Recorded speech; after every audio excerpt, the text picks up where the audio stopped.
Ya, shalom untuk seluruh peserta yang mengikuti Miracle Missionary Training. Dan pada saat ini kita masuk langsung pada materi nutrition. Dan pada saat ini kita akan membahas tentang karbohidrat. Ya, karbohidrat, gula tepung, dan serat. Berbicara tentang karbohidrat, bila kita menyadari sebenarnya, ketika kita belajar, di dalam diri kita itu terdapat otak, sel otak yang di dalamnya terdapat molekul gula yang jutaan banyaknya yang senantiasa menyediakan energi untuk menolong kita dalam belajar. Pentingnya energi ini oleh karena tanpa energi sel-sel tidak akan bekerja dengan baik.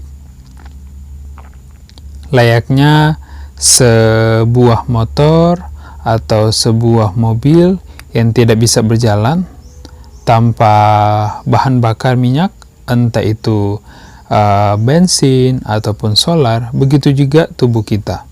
Energi merupakan bahan bakar yang sangat diperlukan. Bukan hanya itu juga, bila kita melihat seorang pelari maraton yang bisa berlari sekian kilometer, kita akan melihat ada seperti keringat banyak yang keluar dari tubuhnya. Kenapa? Oleh karena itu merupakan hasil sebenarnya dari proses pembakaran tubuh. Nah, pada saat ini pertanyaannya adalah, energi yang diolah di dalam sel itu berasal dari mana? Jawabannya sederhana, yaitu dari apa yang kita makan. Nah, di dalam nutrisi kita belajar bahwa ada yang disebut dengan makromolekul dan ada yang disebut dengan mikromolekul. Makromolekul diantaranya adalah karbohidrat, lemak, dan protein. Sedangkan mikromolekul adalah vitamin dan mineral.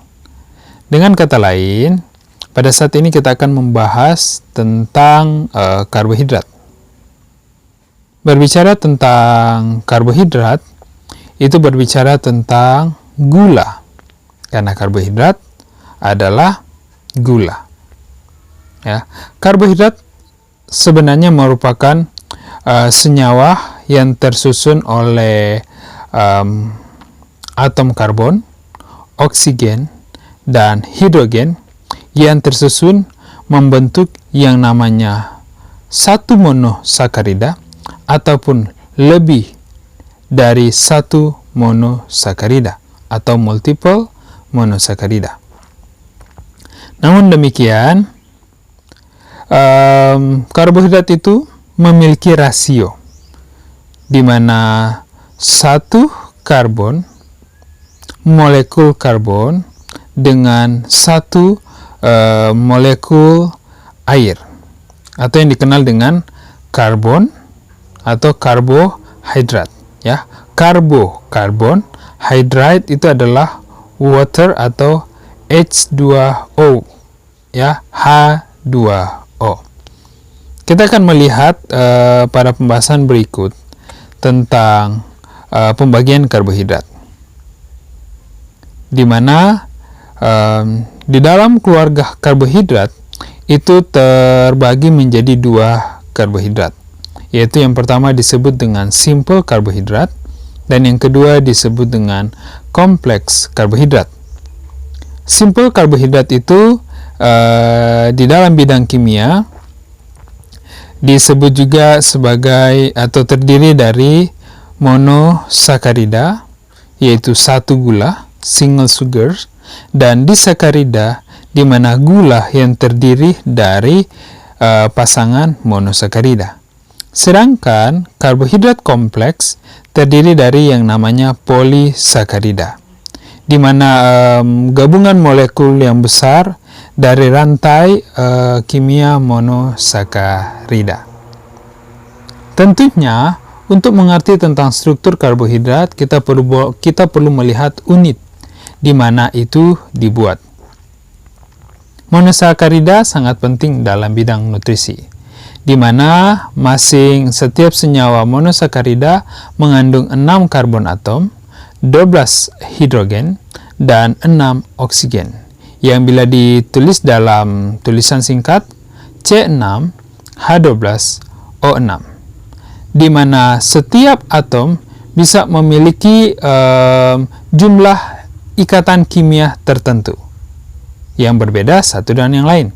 Contohnya, untuk atom karbon memiliki 4 ikatan, nitrogen memiliki 3, oksigen memiliki 2, dan hidrogen memiliki 1. Dan di dalam bidang kimia, ikatan itu sering digambarkan dengan simbol garis. Ya, ditunjukkan dengan simbol garis. Bentuk atom suatu senyawa akan menentukan ikatan yang diperlukan oleh setiap atom, termasuk struktur yang tersedia. Selanjutnya, kebanyakan monosakarida itu sangat penting di dalam nutrisi. Yang sangat penting dalam nutrisi adalah heksosa atau hexoses, yang dikenal dengan gula sederhana yang terdiri dari 6 atom karbon dengan formula C6H12O6. Hex itu berarti 6 atau 6. Kita lanjut.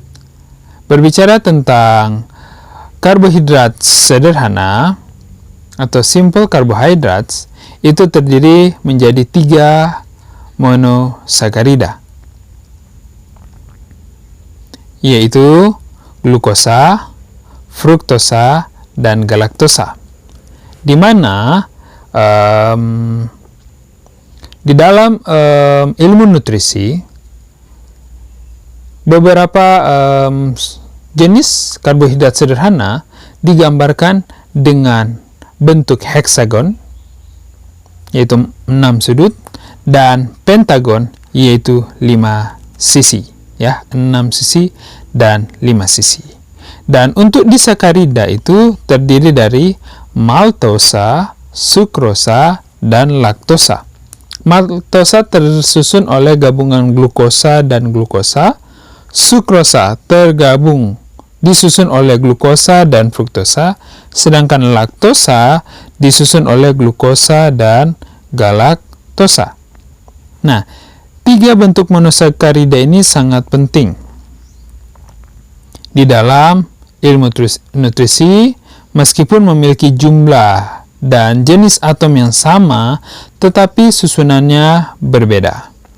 Nah, perbedaan susunan ini dapat menentukan tingkat manis monosakarida itu, di mana gula murni, ya, secupak gula murni yang kita masukkan ke dalam mulut memberikan sedikit rasa manis, dan lebih manis lagi secupak galaktosa, dan yang lebih manis dari galaktosa dan glukosa adalah fruktosa, yang rasa manisnya seperti rasa manis madu.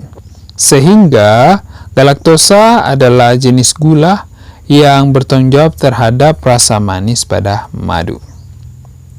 Secara kimia, glukosa itu adalah molekul yang besar dan lebih sukar daripada senyawa etil alkohol, seperti yang kita akan lihat pada gambar.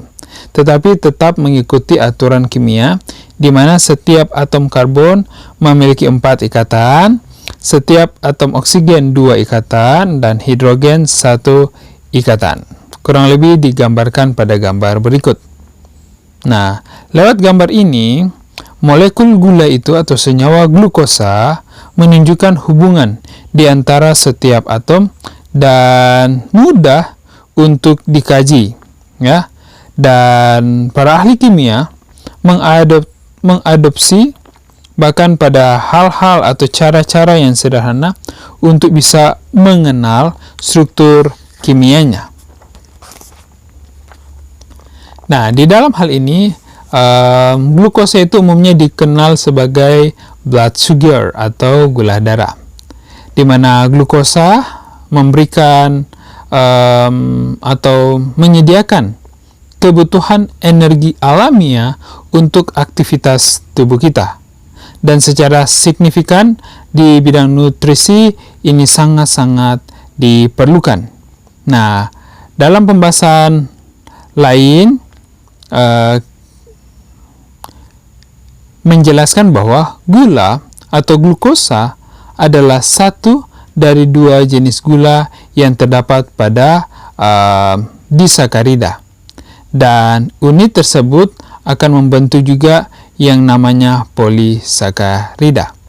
Nah, satu dari polisakarida seperti tepung adalah sumber makanan utama untuk menyediakan energi bagi umumnya orang yang tinggal di dunia.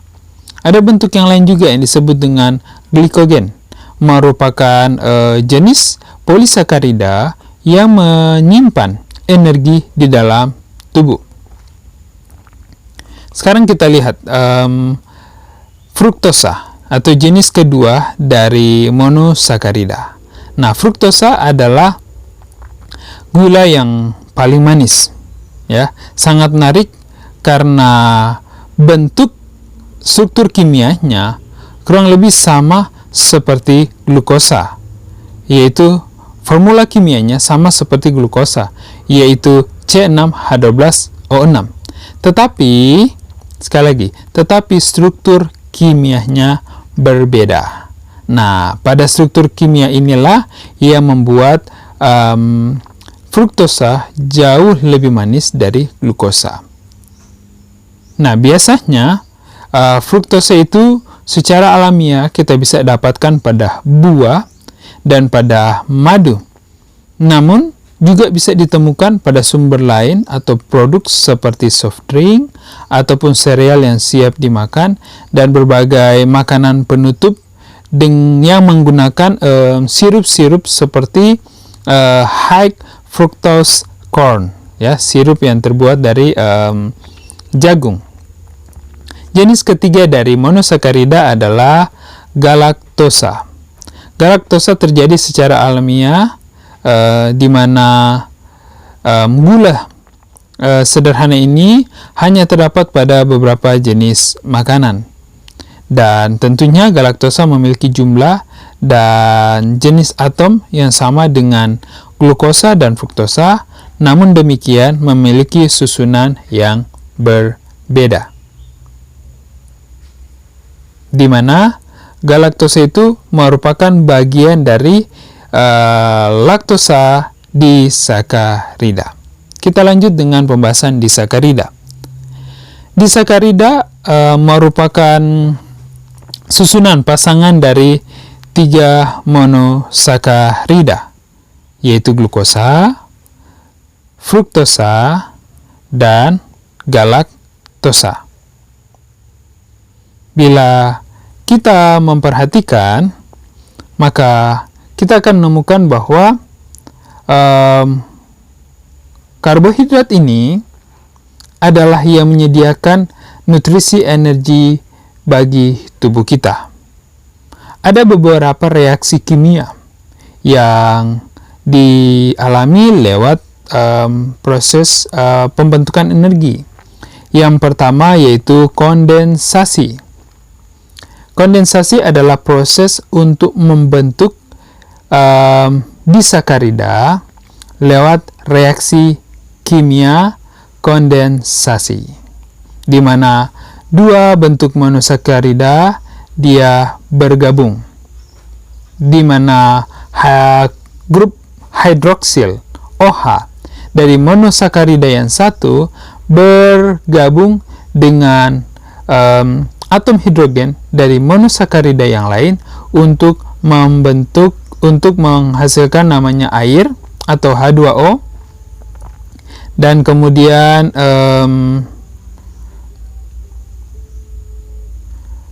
jenis kimia atau reaksi kimia yang kedua disebut dengan hidrolisis.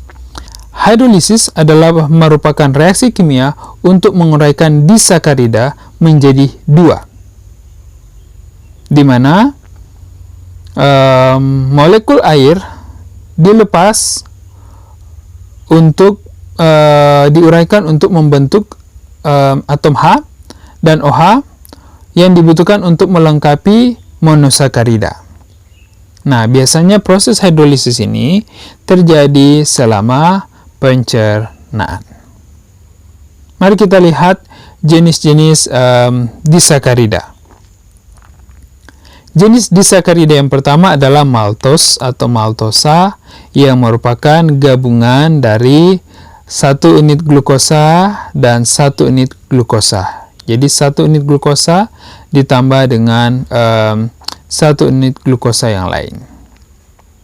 Ya, meskipun hanya terdapat pada sedikit makanan atau beberapa makanan, maltosa ini bisa mudah ditemukan pada barley. Dan maltosa sering terbentuk lewat proses fermentasi yang menghasilkan alkohol. Jenis kedua dari gula disakarida adalah sukrosa. Sukrosa merupakan gabungan dari fruktosa dan glukosa. Oleh karena fruktosa itu sangat mudah dirasakan oleh reseptor lidah, maka sukrosa itu rasanya akan sangat manis. Dan sukrosa itu adalah bertanggung jawab untuk rasa manis yang terdapat pada buah, sayur, dan kemudian padi-padian.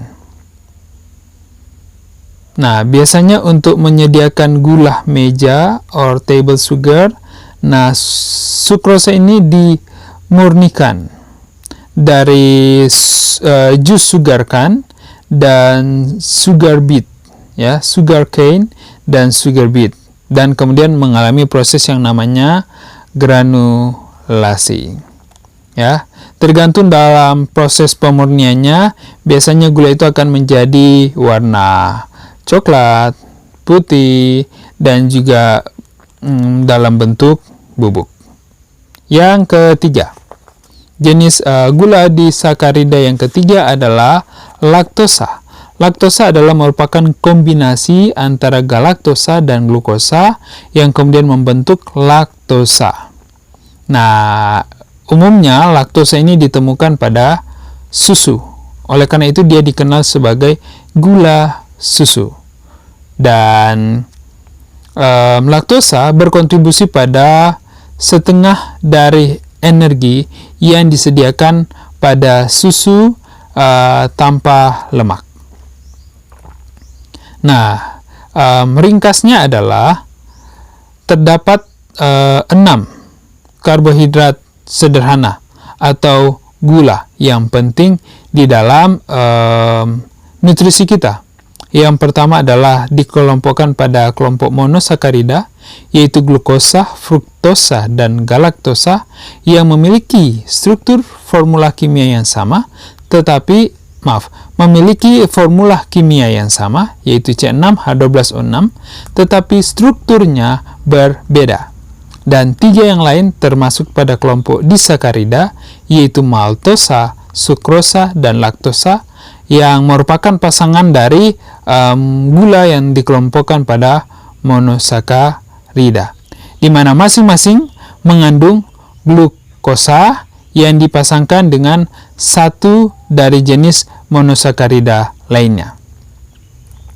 Gula bisa dihasilkan dari tumbuhan, kecuali untuk gula laktosa dan komponen dari galaktosa yang hanya dapat diperoleh dari susu dan produk susu. Nah, 2 monosakarida bisa dibentuk lewat reaksi kondensasi untuk membentuk sebuah disakarida dan air, dan sebuah disakarida bisa diuraikan atau dipecah menjadi 2 monosakarida lewat proses hidrolisis. Kita lanjut pada karbohidrat kompleks. Berbicara tentang karbohidrat kompleks, itu seperti yang disebutkan sebelumnya, karbohidrat kompleks itu mengandung banyak unit gula, dan bahkan pada beberapa kasus beberapa monosakarida membentuk yang namanya polisakarida. Nah, dalam hal ini ada 3 tipe polisakarida yang penting dalam nutrisi.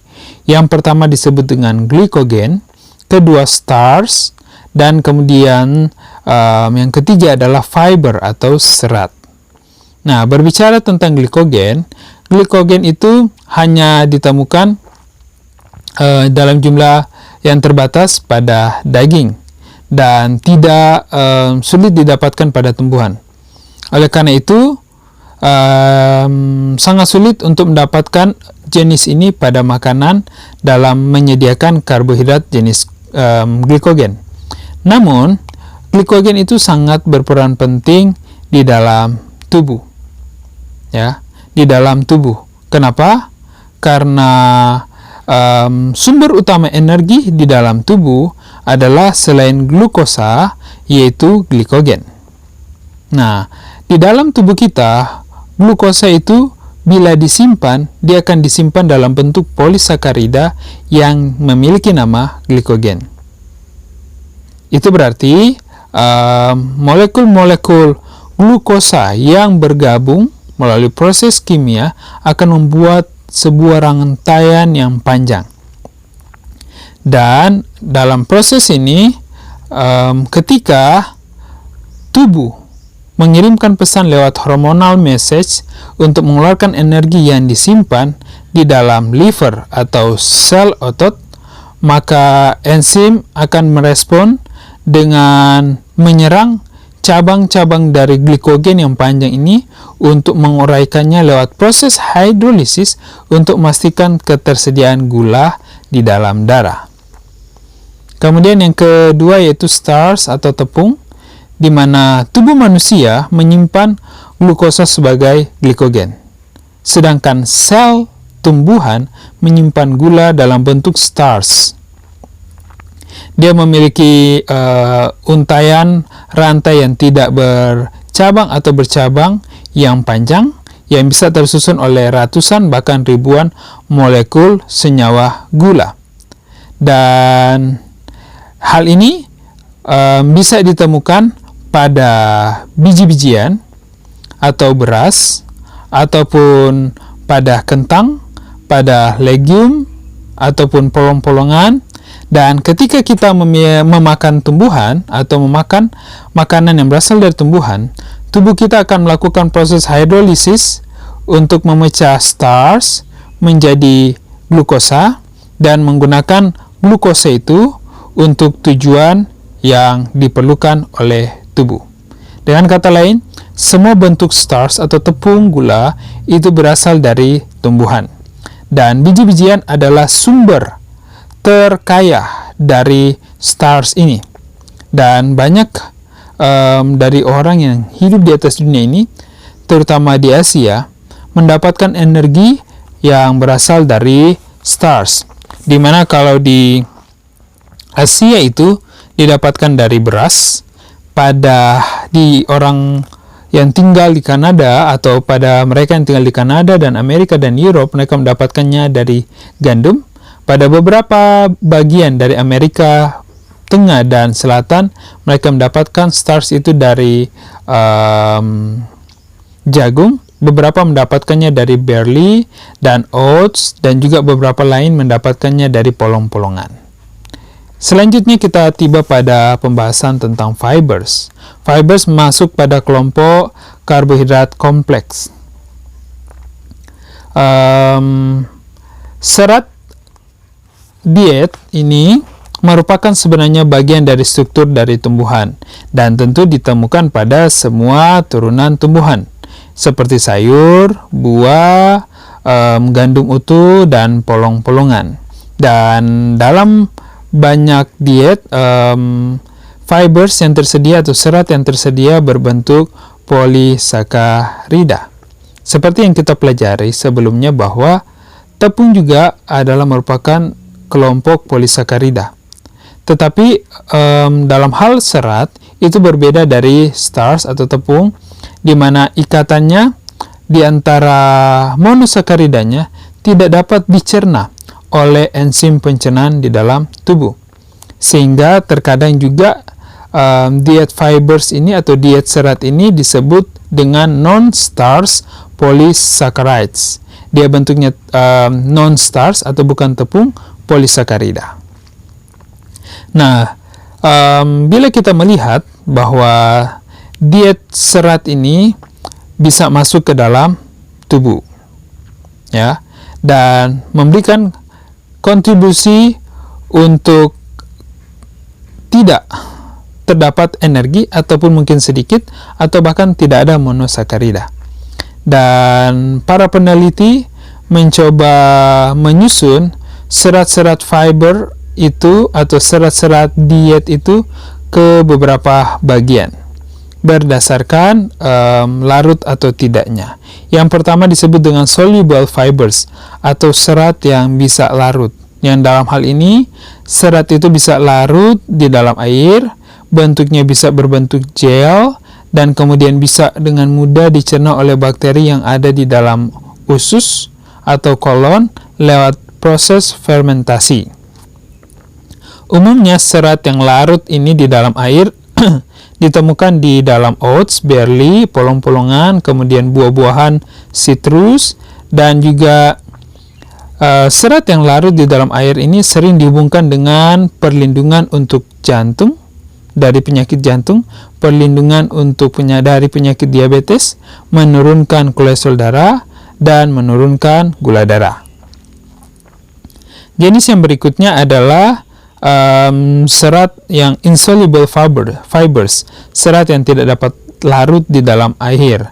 Tentu bentuknya bukan berbentuk gel dan sangat kurang untuk dapat diproses lewat proses fermentasi. Nah, umumnya ini bisa ditemukan pada gandum utuh dan sayur, dan manfaatnya untuk tubuh adalah meningkatkan pergerakan usus dan mengurangi resiko konstipasi. Nah, tentu seperti apa yang kita pelajari sebelumnya, kita akan mendapati bahwa fibers itu umumnya didapatkan dari tanaman, di mana tanaman merupakan sumber utama yang menyediakan tentang fibers atau yang menyediakan serat. Contohnya fiber yang terdapat pada sereal yang disebut dengan selulosa, ya, dia adalah serat diet atau dietary fiber yang ketika dikonsumsi akan menjadi suplemen untuk mengurangi konstipasi. Dan untuk hal inilah selulosa dipertimbangkan sebagai serat yang bermanfaat. Oke, berbicara tentang resistant starch, ada beberapa jenis serat diet yang dikenal sebagai resistant starch, di mana dia bisa tinggal di dalam pencernaan untuk beberapa alasan, di mana umumnya resistant starch ini ditemukan pada legume, polong-polongan, pada kentang yang mentah, dan pada pisang yang belum masak. Nah, ada jenis lain juga meskipun tidak diklasifikasikan sebagai serat diet, yaitu phytic acid, yang seringkali banyak ditemukan di dalam makanan. Dan oleh karena dia di dalam makanan, oleh karena dia memiliki hubungan yang dekat, para peneliti kesulitan untuk menentukan apakah ini disebut dengan fiber, serat diet, atau tidak. Atau di mana phytic acid ini dapat berikatan dengan mineral yang dapat mencegah penyerapannya. Nah, tentunya pengikatan phytic acid dengan mineral memberikan resiko bisa terjadi mineral defisiensi, ketidakcukupan mineral. Tetapi resiko kekurangan mineral ketika serat yang kita konsumsi itu cukup akan menghindari terjadinya ketidakcukupan mineral.